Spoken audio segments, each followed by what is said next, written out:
It is a Friday morning, which is when we hear from StoryCorps. Today, two sisters remember their brother, whose death in 1968 made history. Samuel Hammond, Jr. was a freshman at South Carolina State College. That year, African-American students were turned away from a local all-white bowling alley. That triggered protests that went on for days. As tensions rose one night, state police fired into a crowd. 3 people were killed, 28 wounded. Samuel Hammond, Jr. died after being shot in the back in what became known as the Orangeburg Massacre. His younger sisters, Zenobie Clark and Diana Carter, sat down for StoryCorps recently to talk about the brother they called Bubba. I just idolized him. You know, he was handsome, and my friends used to like to come to the house so they could see Bubba. He taught me to ride a bicycle and to swim. We used to hang out at Auntie Al and Uncle Bo's house. You remember they had the lake behind the house, and Bubba wanted me to go across the lake. I was scared, but I didn't want to disappoint my big brother.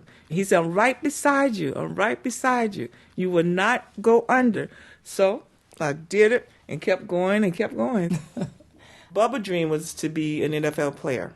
I remember one football game when he was at school. South Carolina State lost, and Bubba was lying down on my mom's lap, crying like a big old baby, you know.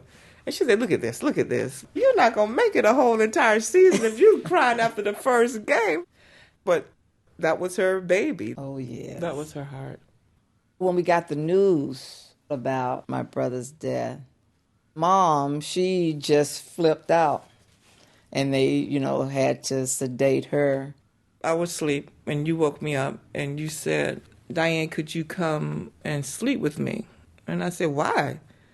And you said, because Bubba is dead. And Dad had to go identify the body. And I remember when he got back, he said, he was okay until he had to go up to the dorm to pack his clothes. And our dad was not the talkative kind, so he just kept things to himself. But I remember when, after the funeral and everything, he came in Bubba's room, and I remember him telling my uncle, they buried my son today. And that's the first time I saw him cry. The pain was just so unbearable. We had 4 cousins that went to war and all came back unscathed. Bubba went to college, and Bubba came home in a box.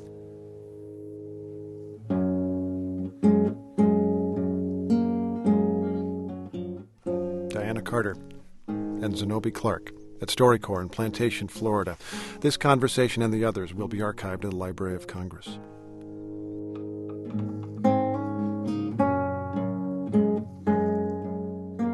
Major funding for StoryCorps comes from the Corporation for Public Broadcasting and from the Mark Haas Foundation.